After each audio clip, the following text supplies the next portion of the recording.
Douglas Allen Bickford. It is the 28th of July 2022, broadcasting live out of my 105-year-old house here in Klamath Falls, Oregon, which is my hometown.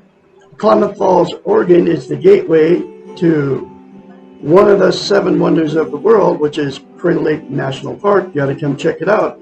It's a beautiful place. I am a self-taught psychiatrist, counselor, and therapist because I have studied the functions of the brain and how it works for well over 2 years, thousands of hours of study. Okay, so I am qualified now to help you all out there. I specialize in physical, emotional, and sexual abuse victims.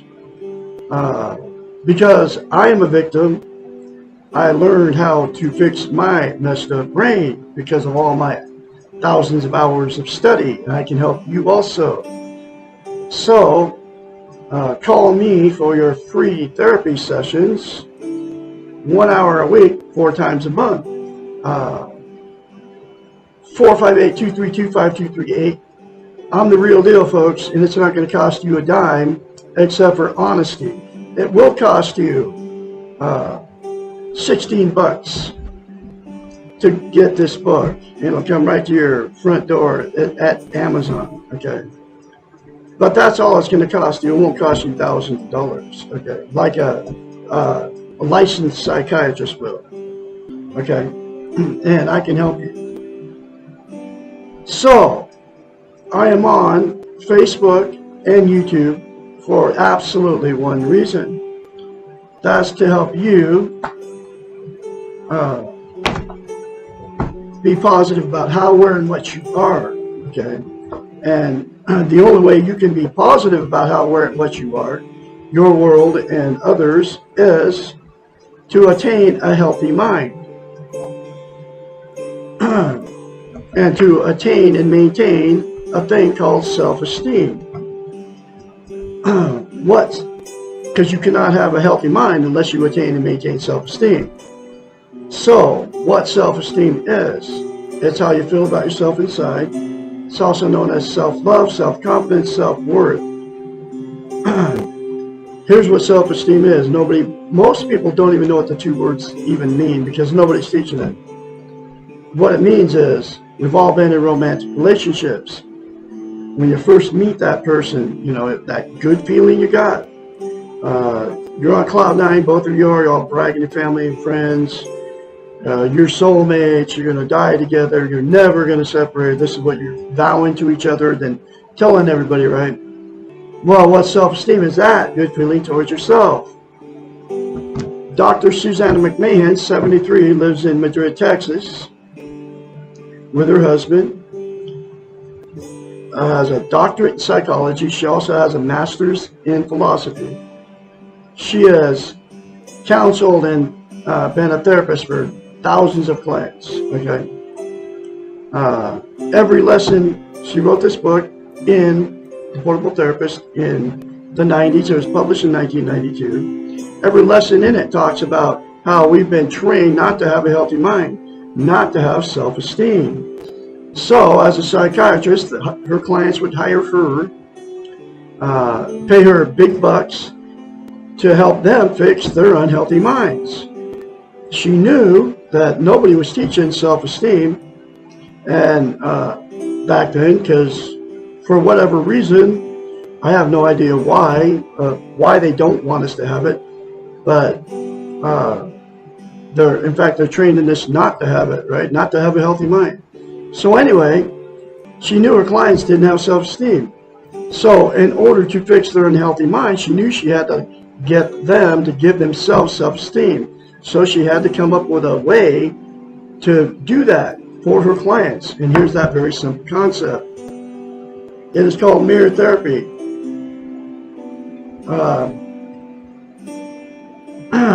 You say 4 things to yourself in the mirror daily instead of criticizing yourself, folks. And we're all in front of the mirror every day, whether we're shaving as a man or putting makeup on as a woman. And here are the 4 things. Say, I love you. I love my inner child. I'm worthy to be loved. I'm worthy to love. I am full of goodness.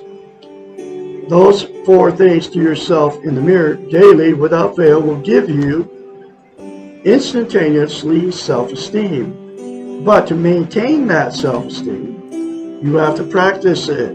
It's like lifting weights. If you start lifting weights and you stop, then you have to start over from scratch. Self-esteem, to maintain it, is the exact same thing for the brain. So you'll have to say those 4 things to yourself in the mirror daily for the rest of your life. It'll take you less than 10 seconds. I love Douglas Allen Bickford. I love my inner child. I'm worthy to be loved. I'm worthy to love. I am full of goodness. Those 4 things to yourself in the mirror daily will give you self-esteem, and then you'll maintain it, okay? The reason she came up with mirror therapy is this. We cannot lie to ourselves in the mirror. It's a psychological event that happens in your brain. You can't look dead straight in your eyes and say something that you don't believe. So that's why you can very easily, when you get in front of the mirror, criticize yourself whether you think it or say it. Especially when we get older, we start doing it. And so, because that's how you feel about yourself. You can't say good things about yourself in the mirror, because you can't lie to yourself in the mirror, because you don't feel that way about yourself. Like those 4 things, right? Those are very good things to say to yourself in the mirror. It really, and defense mechanism kicks in, and you want to turn me off when I tell you that. Okay, you don't even know you're even using it. So, the very first time that you say it to yourself, folks, in the mirror, you'll have to force yourself to do it like I did. Okay? And the more you say it to yourself, the more you feel it, the more you believe it. It'll get easier every time you say it.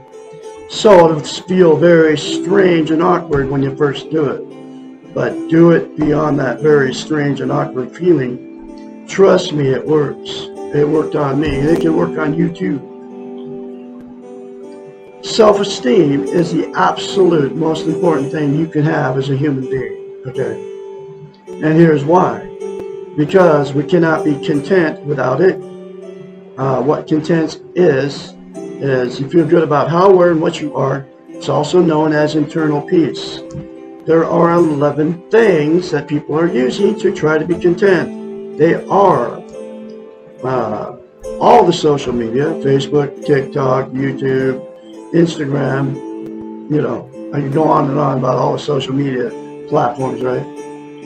Drugs, alcohol, sex, television, food, gambling, religion, another person, material possessions, or money.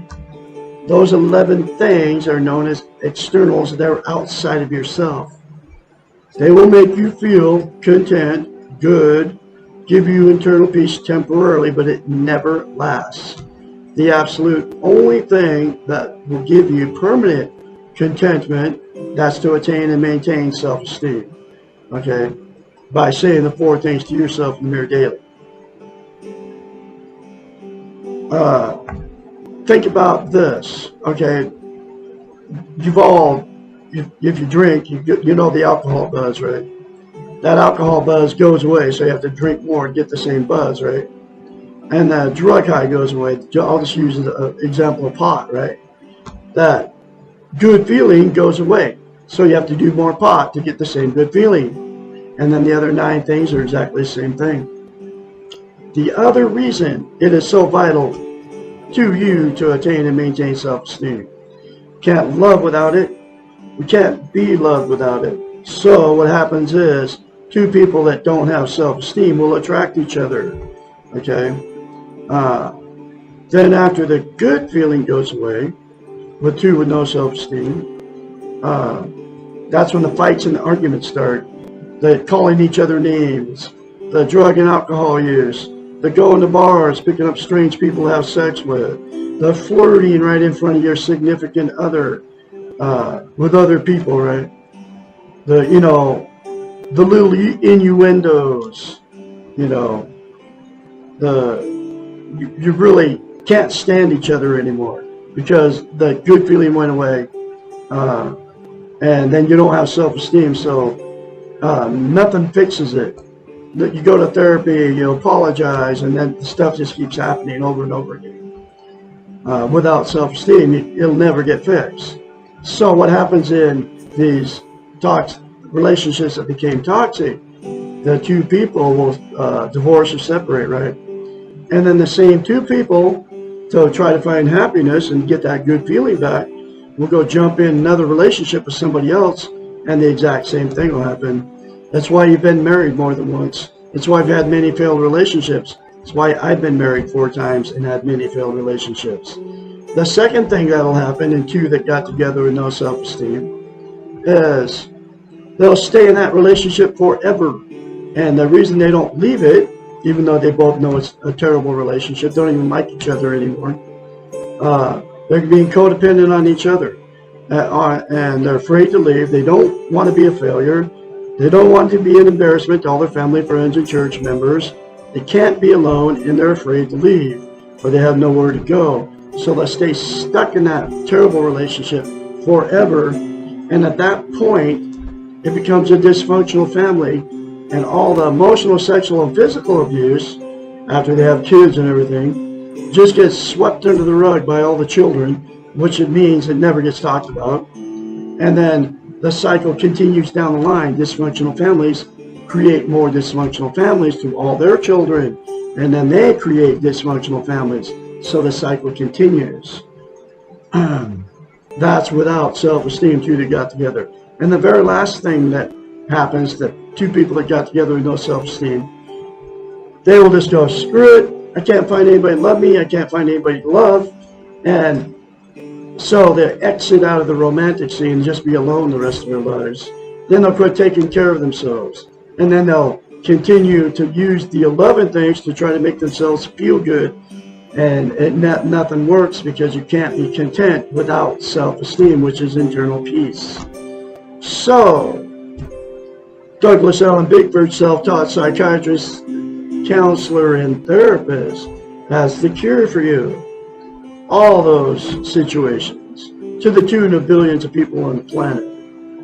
Say 4 things to yourself in the mirror daily. Attain and maintain self-esteem, which is that. That's what that will give you. Get this book. Go through the many other concepts in this book to fix your unhealthy minds. And it will fix your toxic relationship. If you're in a toxic relationship, you'll be able to get out of it if your partner doesn't want to change.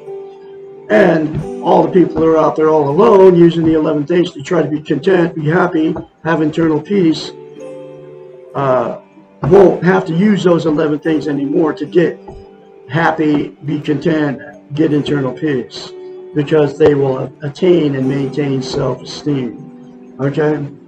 So that's the good news. So, I am going through this book, one lesson at a time. Here's that next lesson.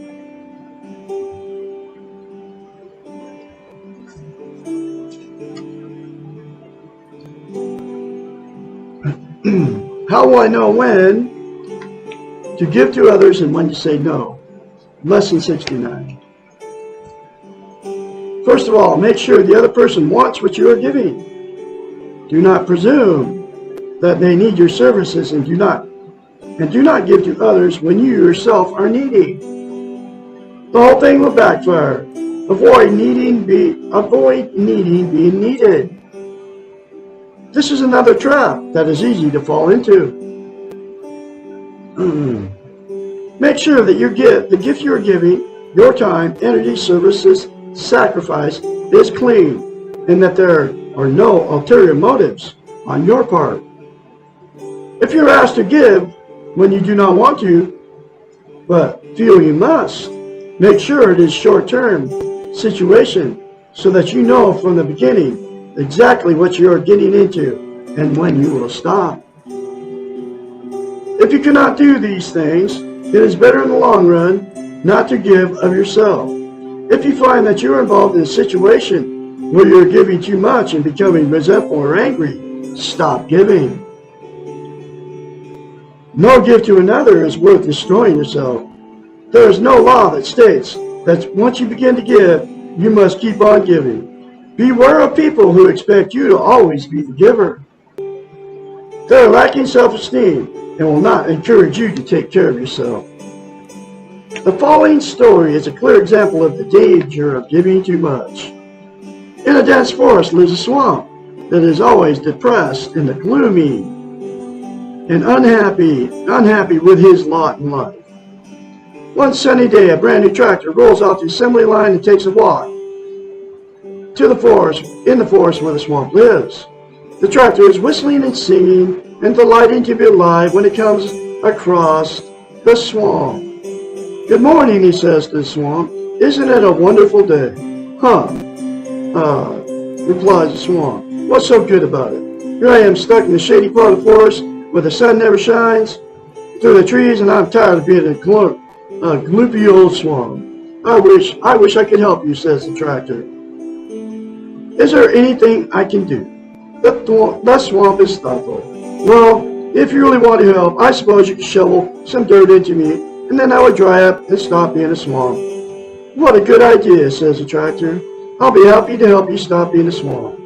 And the enthusiastic tractor energetically begins shoveling dirt into the swamp. This goes on for a couple of hours with little results to the status of the swamp. The swamp begins to grumble. I don't think you're shoveling fast enough to make a difference. Okay, replies the tractor. I'll shovel even faster. The day wears on and the little tractor is getting very tired.